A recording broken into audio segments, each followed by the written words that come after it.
وہ کچھ اور کہتے ہیں، ہم تو یہی کہتے ہیں کہ کون کہتا ہے کہ مصطفیٰ مدینے میں رہتے ہیں؟ کون کہتا ہے کہ مصطفیٰ مدینے میں رہتے ہیں؟ وہ ہم سنیوں کے، بولو بولو بلند آواز سے، وہ ہم سنیوں کے سینے میں رہتے ہیں۔ تو یہی ایمان اور یہی عقیدہ ہمارے امام احمد رضا امام عشق و محبت نے ہمیں عطا کیا ہے۔ اس لیے اس عقیدے کے ساتھ درود پڑھو کہ تمہاری نگاہیں تو نہیں دیکھ رہی ہیں لیکن مصطفیٰ جان رحمت ہم سب کو دیکھ رہے ہیں۔ باادب ہو جاؤ، جو پیر کا انٹینا بنا کے کھڑا کیے ہوئے ہیں بے ادبی سے، وہ پیر کا انٹینا نیچے گرا دے اور پھر باادب ہو کر کے درود پاک اپنے لب و لہجے میں پڑھو اور بلند آواز سے پڑھو، اللہم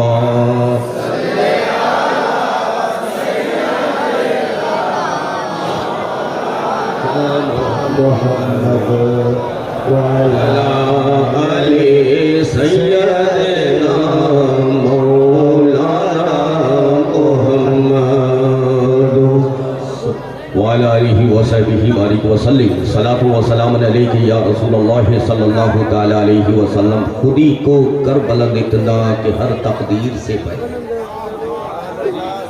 بلند اتنا کہ ہر تقدیر سے پہلے خدا بندے سے پوچھے، خدا بندے سے خود پوچھے، بتا تیری رضا کیا ہے؟ ڈاکٹر سے نہ پوچھا جائے، محشر کے میدان میں ڈاکٹر سے نہ پوچھا جائے گا، انجینئر و پروفیسر و لیکچرر سے نہ پوچھا جائے گا، ان مہمان رسول سے پوچھا جائے گا، ان وارث نبی سے پوچھا جائے گا کہ اے میرے محبوب کے وارث، بتا آج تیری مرضی کیا ہے؟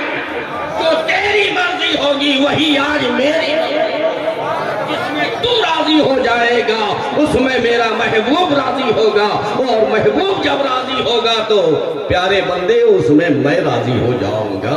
خودی کو کر بلند اتنا کہ ہر تقدیر سے پہلے خدا بندے سے خود پوچھے، بتا تیری رضا کیا ہے؟ اور مٹا دو اپنی ہستی کو، مٹا دو اپنی ہستی کو اگر کچھ مرتبہ چاہو۔ یہ وہ بچے ہیں جو مخمل پہ بیٹھ کر کے انہوں نے یاد نہیں کیا، یہ وہ بچے ہیں جو قالین پر بیٹھ کر کے نہیں، بلکہ یہی وہ بچے ہیں جو کبھی ٹوٹی ہوئی چٹائی پر بیٹھ کر کے، کبھی ننگی فرش پر بیٹھ کر کے، کبھی قرآن یاد کیا ہے، کبھی حدیث مصطفیٰ کو یاد کیا ہے، کبھی پریشانیوں میں، کبھی گرمی میں، کبھی برسات میں، کبھی ٹھٹھٹی ہوئی ٹھنڈ میں، یہ ٹھٹھٹی ہوئی ٹھنڈ میں بیٹھ کر کے رات کی تاریکی میں قرآن یاد کرتے ہیں، حدیث مصطفیٰ یاد کیا ہے۔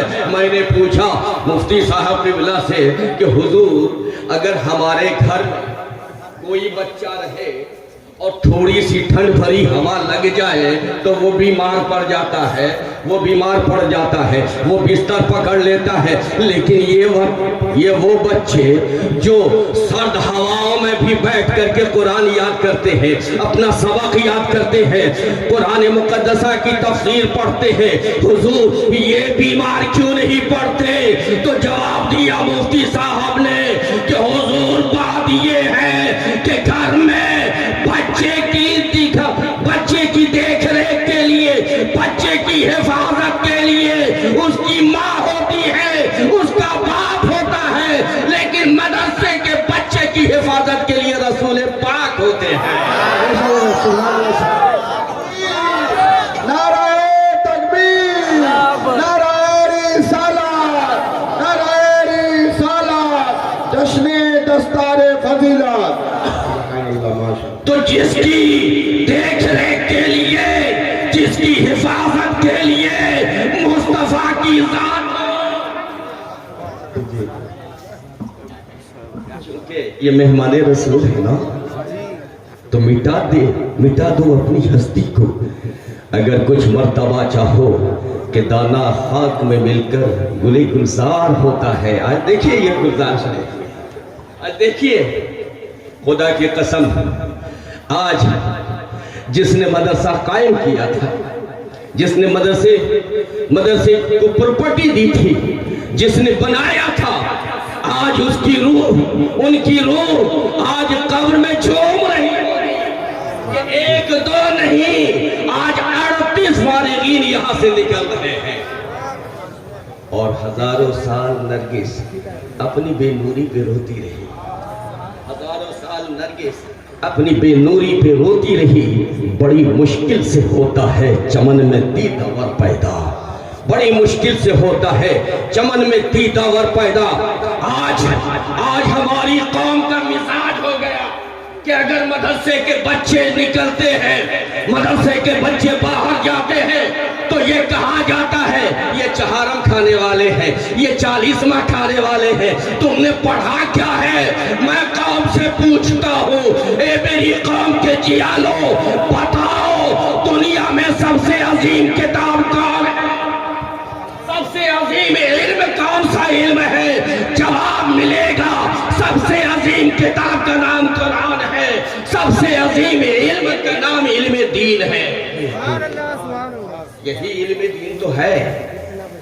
لاکھوں سال سے فرشتے عبادت کرتے رہے، ہزاروں سال سے فرشتے عبادت کرتے رہے، اور جب فوقیت کا معاملہ آیا نا، یہ اچھا کہ ہم اچھا، یہ بلند کہ ہم بلند، رب نے ارشاد فرمایا اچھا ادھر آدم علیہ السلام کو سکھا دیا۔ کہا اچھا اگر دیکھنا ہے تو وَعَلَّمَ آدَمَ الْأَسْمَاءَ كُلَّهَا، عبادت کی بنیاد پہ فوقیت نہیں، آدم کو، آدم کی اولاد کو اگر فوقیت ملی ہے تو علم کی بنیاد پہ ملی ہے۔ جس کے پاس علم ہے رب کہہ رہا ہے وَالَّذِينَ أُوتُوا الْعِلْمَ مِنْكُمْ دَرَجَاتٍ، جو تم میں بہتر علم والا ہے وہ سب سے افضل ہے، سب سے بہتر ہے۔ اور جانتے ہو ان بچوں کو دیکھنے والے جب دیکھتے ہیں مدرسہ سے چلتے ہیں، کہا جاتا ہے یہ 40واں پڑھنے والے ہیں، چہارم کھانے والے ہیں۔ نہ میرے عزیز، نہ ایسا کبھی مت کرنا، اس لیے کہ ان سے پوچھو، ان مفتیان کرام سے پوچھو برسہا خدمت کیا ہے انہوں نے، ان علماء نے برسہا خدمت کیا ہے، ان سے جب پوچھو گے کہ حضور یہ کیا کون لوگ ہیں تو جواب دیں گے دریائے رحمت سے موج نکلی ہے، دریائے رحمت سے موج نکلی ہے، مسلک اہل سنت کی فوج نکلی ہے، مسلک تکبیر، نعرہ تکبیر، نعرہ رسالت، مسلک اعلیٰ حضرت، مسلک احمد رضا کی فوج نکلی ہے۔ انہیں گیری نظر سے نہ دیکھنا، انہیں تحقیر کی نظر سے نہ دیکھنا، اس لیے کہ یہ وہ ہے جو رب کے چنے ہوئے ہیں۔ یہ جب آئے ہیں گھر سے جب چلے ہیں تو خود نہیں آئے، انہیں لایا گیا ہے، ان کے سینوں کو خدا نے چن لیا، ان کے تقدیر کو خدا نے چن لیا تھا، ان کی ذات کو خدا نے چن لیا تھا۔ سماج میں بہت سارے بچے تھے لیکن سب بچوں کو چھوڑ کر کے رب تبارک و تعالیٰ نے ان کی ماں باپ کی دعاؤں کے صدقے میں انہیں چنا، اور جب چنا تو کیوں چنا؟ یہ رب کے چنے ہوئے ہیں، رب نے انہیں چنا اس لیے کہ میرے کلام کا، سبحان اللہ، میرے کلام کا محافظ بنے گا، اپنے سینے میں یہ میرے قرآن کو محفوظ کرے گا، اور میرے محبوب، میرے پیارے نبی، میرے پیارے محبوب کا وارث بنے گا۔ کو چنا ہے رب نے، یہ ماں باپ کے وارث تو بعد میں بنیں گے، پہلے یہ مصطفیٰ کے وارث بن گئے ہیں، مصطفیٰ جان رحمت کے وارث ہیں۔ کل میدان محشر میں یہ جائیں گے تو یہ تنہا نہیں جائیں گے بلکہ باپ اور ماں کو زرعی تاج پہنا کر کے۔ سبحان اللہ، بے شک۔ اچھا ایک حدیث میرے نظر سے گزری ہے، سرکار ارشاد فرماتے ہیں کل میدان محشر برپا ہوگا، حکم ربی ہوگا، میرے کلام کی تلاوت کی جائے، میرے کلام کی تلاوت کی جائے۔ داؤد علیہ السلام اٹھیں گے تو تلاوت ہوگی، توریت کی تلاوت ہوگی، زبور کی تلاوت ہوگی، انجیل کی تلاوت ہوگی، ایک سے ایک قاری ان سب کی تلاوت ہوگی. رب ارشاد فرمائے گا نہ آج نہ زبور چلے گا تو سبحان اللہ. سبحان اللہ. نہ زبور چلے گا, آج نہ توریت چلے گا, آج نہ انجیل چلے گا. مولا کیا چلے گا؟ حکم ہوگا اے میرے محبوب کے امتیوں جو تم میں حافظ قرآن ہے کھڑا ہو جائے. یہ حافظ قرآن کھڑے ہوں گے, رب کا حکم ہوگا اے حافظ قرآن آج کوئی صحیفہ نہیں, آج کوئی کتاب نہیں, آج اگر کتاب ہوگی تو وہ قرآن مجید. آج قرآن مجید کی تلاوت کرتا جا, پڑھتا جا, بلند آواز سے تلاوت کرتا جا, جنت کی سیڑھیاں چڑھتا جا. سبحان اللہ. نعرہ تکبیر, نعرہ تکبیر, نعرہ رسالت, نعرہ رسالت, دارالعلوم ریاضیہ قادریہ. اس لیے میرے مصطفیٰ نے ارشاد فرمایا العلم حیات الاسلام. علم العلم حیات الاسلام. علم کیا ہے؟ کون سا علم؟ یہ علم دین کیا ہے؟ میرے آقا ارشاد فرماتے ہیں اسلام کی زندگی. اسلام نہیں, مفسر کرام نے کہا مسلمانوں کی زندگی. بے شک بے شک. یہ علم مسلمانوں کی زندگی ہے. تو جب علم مسلمانوں کی زندگی ہے تو پھر جہالت کیا ہے؟ تو جہالت موت ہے. میرے عزیز یہی وجہ ہے کہ میرے آقا صلی اللہ علیہ وسلم نے ارشاد فرمایا اے میرے امتیوں اگر کچھ بننا چاہتے ہو تو 4 چیز بن جاؤ, 4 میں سے ایک بن جاؤ. آپ میں سے کون بننا چاہتا ہے؟ بولو مجمع سے. میں مجمع سے پوچھتا ہوں آپ میں سے کون حضور کی پسند کیے ہوئی چیز پسند کیا ہوا رتبہ حاصل کرنا چاہتا ہے؟ بولو ہاتھ اٹھاؤ. بعد میں تو نعرہ لگاؤ گے کہ یا رسول اللہ میں اپنی جان دے. آج میں پوچھتا ہوں کہ آپ میں سے کون ایسا بندہ ہے کہ جو 4 میں سے ایک بننا چاہے؟ اور اگر 4 میں سے کوئی ایک بھی بن گیا تو یوں سمجھو کہ وہ مصطفیٰ کی مرضی کے مطابق بنا.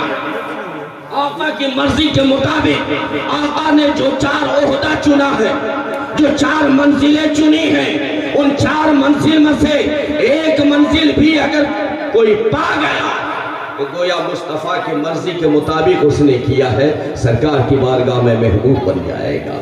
سنو, اب تم بنو یا نہ بنو, میرا کام فرض ہے بتا دے. میرے آقا نے ارشاد فرمایا 4 چیز میں سے ایک چیز بنو. اگر بن سکتے ہو تو ایک چیز بنو, 5واں ہرگز مت بننا. نے پوچھا یا رسول اللہ وہ کون سی چیز ہے؟ میرے آقا نے ارشاد فرمایا کن عالمن. کن عالمن, عالم بن جا, عالم ہو جا. لیکن میرے آقا جانتے تھے بہت سارے لوگ ایسے ہوں گے کہ جو مدرسہ میں آئیں گے نہیں, بڑی مشقت ہوتی ہے نا مدرسہ میں یار, بڑی محنت کرنی پڑتی ہے, بڑی کٹھنائیوں سے گزرنا پڑتا ہے, سماج کی نظر سے بھی بچنا ہے, اساتذہ کی نظر سے بھی بچنا ہے, اور پھر دین کا علم حاصل کرنا ہے. اتنی آسانی سے کوئی نہیں بنتا یار, بہت محنت و مشقت کرنے کے بعد کوئی عالم بنتا ہے. تو سرکار جانتے تھے کہ اتنی محنت سب نہیں کر پائیں گے, تو میرے آقا نے دوسرا آپشن رکھا کہ اگر عالم نہیں بن سکتے تو او متعلمن, اگر عالم نہیں بن سکتے تم نا تو متعلم بن جاؤ. لیکن پھر سرکار جانتے تھے ہو سکتا ہے میری امت میں سے کوئی ایسا ہوگا جو متعلم بھی نہیں بنے گا, اس لیے کہ متعلم بننے کے لیے مدرسہ میں داخلہ لینا پڑے گا, ٹوٹی پھوٹی چٹائی پر بیٹھنا پڑے گا, سوکھا روکھا کھانا پڑے گا, اپنے مزاج کے مطابق کھانا نہیں ملے گا اسے, جو ملے گا وہ مدرسے کے مطابق ملے گا اور اسے کھانا پڑے گا, کھا کر کے دن رات محنت کرنی پڑے گی, پڑھنا پڑے گا, یاد کرنا پڑے گا. تو ہو سکتا ہے کوئی ایسا نہ کرے تو سرکار نے تیسرا آپشن رکھا کہ سنو، اگر عالم نہیں بن سکتے ہو متعلم بنو، اور اگر متعلم بھی نہیں بن سکتے ہو تو سنو او مستمعن، اس کو سننے والے بن جاؤ۔ سبحان اللہ۔ سننے والے بن جاؤ گے تو سرکار کے محبوب بن جاؤ گے، سرکار کی بارگاہ میں مقبول بن جاؤ گے۔ دیکھو میرے عزیز، آج آپ کو اتنی فیسلٹی ہے، یہ علماء، یہ دین کا قلعہ آپ کے سامنے ہے، رسول اللہ کا گھر آپ کے سامنے ہے، یہ مفتیان کرام، حفاظ کرام، عالم دین آپ کے سامنے ہے، آپ کے قریب رہتے ہیں، آپ کے ماحول میں رہتے ہیں، لیکن کبھی آپ کو شوق نہیں ہوا کہ کبھی ان کی بارگاہ میں آئیں اور ان سے کچھ حدیث سماعت کریں، قرآن کی کچھ تفسیر یاد کر لیں، قرآن کی آیتیں یاد کر لیں۔ لیکن آؤ میں تمہیں بتاتا ہوں، مدینے میں ایک عاشق رہا کرتا تھا، مدینے میں ایک عاشق رہا کرتا تھا جو بڑا غریب تھا، مزدوری کیا کرتا تھا۔ اسے معلوم ہوا کہ ملک شام میں ایک صحابی رسول جو حدیث بیان کرتے ہیں، ہر جمعہ کو ایک حدیث، صرف ایک حدیث ہر جمعہ کو بیان کرتے ہیں۔ تو وہ عاشق رسول جو ہے وہ تڑپا، بے چین ہوا، بے قرار ہوا، رات بھر وہ جاگتا رہا بے چینی اور بے قراری میں۔ بیوی نے پوچھا کہ کیا بات ہے، آج کیوں تڑپ رہے ہو، آج کیوں بے چین و بے قرار ہو؟ کہا نہیں تمہیں معلوم ہے، مجھے پتا چلا ہے کہ ملک شام میں ایک صحابی رسول ہے جو جامع مسجد میں جمعہ کے دن ایک حدیث بیان کرتے ہیں، اور سرکار کی یہ حدیث ہمارے سامنے ہے، کن عالما او متعلما او مستمعا۔ ارے میں عالم تو نہ بن سکا، طالب علم نہ بن سکا، کم سے کم مستمعا میں شامل ہو جاؤ، سننے والا بن جاؤ۔ بیوی نے کہا کہ آپ چاہتے ہیں جانا؟ کہا ہاں۔ کہا ٹھیک ہے، میری طرف سے اجازت ہے، ماں باپ سے اجازت لے لیجئے۔ ماں باپ سے اجازت لیا ہے، بچوں کو کلیجے سے لگایا ہے، اور بیوی سے کہا، شریک ہم سفر سے کہا، سنو لمبا سفر ہے، کوئی ہاتھ میں ہمارے زیادہ راہ نہیں ہے، کوئی انتظام نہیں ہے، میں یہاں سے پیادہ چلوں گا، ہو سکتا ہے راستے میں موت آ جائے تو گھبرانا مت، ایسی ویسی موت نہیں، بلکہ تیرا شوہر اگر راستے میں مر گیا تو مقام شہادت۔ سبحان اللہ۔ نعرہ تکبیر، نعرہ تکبیر، نعرہ رسالت۔ تو وہ اجازت لے کر کے چلا، قافلہ ملا، قافلہ کے ساتھ چلتا رہا۔ 7 روز کے بعد جمعہ کے دن وہ ملک شام کی جامع مسجد، لیکن اس وقت پہنچا جلدی سے، اس نے جب دیکھا کہ جمعہ کا وقت شروع ہونے والا ہے، قریب ہے وقت، تو جلدی اس نے وضو کیا، اپنے آپ کو پاکیزہ کیا۔ وضو کرنے کے بعد جیسے ہی مسجد میں گیا تو دیکھا کہ اب وہ ان کا خطاب ختم ہو گیا تھا، صحابی رسول کی تقریر ختم ہو چکی تھی اور خطبہ کی تیاری۔ اب یہ رونے لگے، ستون کے بغل میں سر ٹیک کر کے رونے لگا، گریہ بازاری کرنے لگا کہ پتہ نہیں پھر 1 ہفتہ ہمیں یہاں رہنا پڑے گا، میں کیسے رہوں گا، نہ پیسہ ہے، نہ کھانے پینے کو کچھ ہے، نہ انتظام ہے، میں کیسے رہوں گا۔ لیکن جب وہ صحابی رسول منبر رسول پہ چڑھے تو ان کی نگاہ اس عاشق پہ پڑی، اور سب کچھ چھوڑ کر کے جب اس کو روتے ہوئے دیکھا تو نبی کے صحابی، نبی کے ساتھی ہیں، تڑپ کر کے وہاں سے نیچے آئے اور اس کو پکڑ کے کلیجے سے لگایا، بوسہ لیا، کہا اے عاشق رسول، اے اللہ کے نیک بندے، تجھے بتانے کی ضرورت نہیں ہے تو کہاں سے آ رہا ہے، اس لیے کہ تیرے اندر سے مدینے کی خوشبو آ رہی ہے، ان کی مہک نے دل کے غنچے کھلا دیے ہیں، جس راہ چل گئے ہیں کوچے بسا دیے ہیں، تیرے اندر سے مدینے کی خوشبو آ رہی ہے، اب تجھے کہنے کی بتانے کی ضرورت نہیں، صرف اتنی سی بات بتا دے کہ تو آیا اتنی پاکیزہ جگہ کو چھوڑ کے۔ کہا میں اتنی پاکیزہ جگہ کو چھوڑ کر کے صرف اس لیے آیا ہوں کہ مجھے معلوم ہوا ہے کہ آپ یہاں، آپ صحابی رسول ہیں اور آپ ہر جمعہ کو ایک حدیث بیان کرتے ہیں، تو وہ حدیث کی سماعت کے لیے، وہ حدیث کو سننے کے لیے میں نے اتنا لمبا سفر طے کیا ہے۔ میرے عزیز تمہیں تو لمبا سفر بھی طے کرنا نہ پڑے گا، تمہیں تو دور جانے کی بھی ضرورت نہیں ہے، بلکہ تمہارے بغل میں یہ قلعہ ہے، دین کا قلعہ ہے۔ یاد رکھنا، ابھی میرے عزیز مفتی صاحب قبلہ نے بتایا تھا، لیکن حقیقت یہی ہے کہ یہ دین کا قلعہ ہے، اور جب تک یہ آباد رہتا ہے تب تک تم آباد رہو۔ یہ دین کا قلعہ ہے، صرف اسے ایک بلڈنگ مت سمجھو، بلکہ یہ جتنا مضبوط ہوگا تمہارا عقیدہ اتنا مضبوط ہوگا، جتنا مضبوط یہ قلعہ ہوگا اتنے ہی مضبوط تمہارا ایمان بھی ہوگا، تمہارا عقیدہ بھی ہوگا۔ اس لیے کہ جب تمہارے عقیدے پہ اور تمہارے ایمان پہ کوئی ڈاکہ ڈالنے کی کوشش کرے گا تو اس قلعے کے محافظین آگے بڑھیں گے اور تمہارے عقیدے کو بچا لیں گے، تمہارے ایمان کو بچا لیں گے۔ تو ضرورت اس بات کی ہے کہ اس قلعے کو مضبوط کیا جائے، اس قلعے کو مضبوط کیا جائے۔ یہ مضبوط رہے گا تو تمہارا عقیدہ مضبوط رہے گا کہ محمد سے وفا تو نے تو ہم تیرے ہیں، یہ جہاں چیز ہے کیا لوح و قلم تیرے ہیں۔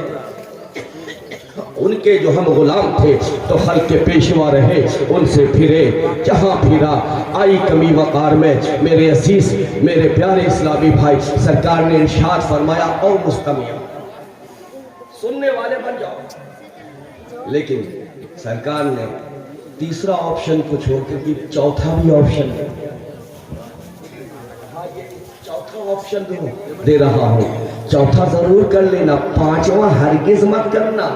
اگر پانچواں کیو تو ہلاک کر دیے جاؤ گے۔ صحابہ نے پوچھا یا رسول اللہ وہ چوتھا کیا ہے؟ میرے آقا صلی اللہ علیہ وسلم نے ارشاد فرمایا سنو، وہ چوتھا یہ ہے او محبن کن عالمن او متعلمن او مستمعن او محبن۔ اگر تین آپشن پہ عمل نہ کر سکتے ہو تو چوتھا آپشن ضرور اپنا لینا، پانچواں ہرگز مت کرنا۔ چوتھا یہ ہے کہ اگر تم طالب علم نہیں بن سکتے، سماعت نہیں کر سکتے، اگر تم عالم نہیں بن سکتے ہو تو سنو، عالم سے پیار کرنے والا ضرور بن جانا، عالم سے محبت کرنے والا بن جانا، عالم کی تعظیم و توقیر کرنے والا بن جانا۔ جب ان علماء سے تم محبت کرو گے تو گویا تم نے مجھ سے پیار کر لیا ہے، مجھ سے محبت کر لیا ہے۔ ان سے مصافہ مصطفیٰ جانے رحمت سے مصافہ ہے۔ یہ دین کے قلعے کے محافظ و نگہبان ہے، یہ ایمان و عقیدے کے تمہارے محافظ و نگہبان ہے۔ میرے عزیز، میرے دوست، پانچواں مت بننا۔ میرے مصطفیٰ نے ارشاد فرمایا کیا؟ پانچواں ہرگز مت بننا۔ اور آج حضرت چار تو بنتے نہیں، پانچواں بننے کے لیے کوشش کرتے ہیں، پانچویں بہت شوق سے بنتے ہیں۔ پانچواں جانتے ہو کیا ہے جو آج ہماری سماج کرتی ہے؟ پانچواں یہ ہے کہ ان علماء سے حسد مت کرنا، ان علماء سے بغض مت رکھنا، ان کی توہین مت کرنا، ان کے خلاف مت بولنا۔ آج ہماری قوم نماز پڑھی فجر کی، چائے دکان پہ پہنچی، امام صاحب بڑی لمبی قرات کرتے، امامی ہی کی بغاوت شروع۔ میرے آقا نے ارشاد فرمایا سنو، پانچواں ہرگز مت بننا، علماء کی شکایت، علماء کی غیبت اور علماء سے حسد مت کرنا، علماء سے کینہ دل میں اپنے مت رکھنا۔ اگر تم نے علماء ملت اسلامیہ سے، نبی کے وارثین سے اگر تو نے حسد کیا، آقا کا فیصلہ یہ ہے کہ خدا تمہیں ہلاک۔ ذرا غور کرنا، اپنے دامن میں چھانک لینا، جب بولنا چاہو گے تو اس حدیث کو سامنے رکھ لینا کہ اگر میں نے ایسا کیا تو اللہ مجھے ہلاک کر دے گا۔ میرے دوست، میرے پیارے اسلامی بھائی، اور میں تمہیں ایک واقعہ سناتا ہوں کہ ان علماء کی تعظیم، ان حفاظ کی تعظیم، ان طالب علم کی خدمت کرنے سے کیا ملا۔ وہ محمود غزنوی جو اس ہندوستان کا بادشاہ رہا اور ایسا بادشاہ رہا ہے کہ جو تہجد گزار بھی تھا، جو تہجد پابندی سے پڑھا کرتا تھا اور 5 وقت کی نماز جماعت سے مسجد میں ادا کیا کرتا تھا. لیکن رات کی تاریکی میں وہ نکلتا تھا اور اپنے تمام رفقا کے ساتھ رات کی تاریکی میں پورے گاؤں کا سیر کیا کرتا تھا، پورے علاقے کا گلی گلی گھومتا تھا، دروازے پہ کان لگا کے سیدنا فاروق اعظم کی سنت پہ عمل کرتا تھا. کون بھوکا سویا ہے، کس کے گھر میں رونے پیٹنے کی آواز ہے، کس کے گھر میں بیمار ہے، اسے وہ سنتے تھے، محسوس کرتے تھے. اور جب معلوم ہو جاتا تھا تو حضرت محمود غزنوی پہنچ کر کے اس کی صبح میں مدد کر دیا کرتے تھے یا بلا کر کے اس کی مدد کر دیا کرتے تھے. محمود غزنوی ایک روز چلے رات کی تاریکی میں، اور جب چوک پہ پہنچتے ہیں تو دیکھتے ہیں سامنے ایک مسجد ہے، اور اس مسجد کے سامنے ایک بنیے کی دکان ہے. اور وہ بنیے کی دکان جو ہے اس کے جھروکے سے روشنی، جب تھوڑی سی روشنی اس کے جھروکے سے آ رہی ہے تو محمود غزنوی علیہ رحمت و رضوان نے یہ دیکھا کہ ایک معصوم سا بچہ ہے، چھوٹا سا بچہ ہے، جو ہاتھوں میں ایک کتاب لیے ہوئے ہے اور وہ جھروکے کے پاس جاتا ہے. اس کی روشنی میں بنیا کے دکان سے جو روشنی نکلتی ہے اس روشنی میں اس کتاب کو کھولتا ہے، کچھ یاد کرتا ہے، پھر آ کر کے مسجد کے زینے پہ، مسجد کے زینے سیڑھی پہ آ کے بیٹھ جاتا ہے اور جھوم کر کے یاد کرتا ہے. رات آدھی بیت چکی ہے. بادشاہ وقت نے ہارون رشید محمود غزنوی علیہ رحمہ نے جب یہ منظر دیکھا تو محمود غزنوی آگے بڑھے ہیں. آگے بڑھنے کے بعد اس بچے کے سر پہ ہاتھ رکھا ہے، ارشاد فرمایا ہے، اے شہزادے تو کیا کر رہا ہے؟ ساری دنیا سو رہی ہے، خواب غفلت میں ہے، ساری دنیا سو رہی ہے، تو جاگ رہا ہے، آخر تو کر کیا رہا ہے یہاں پہ؟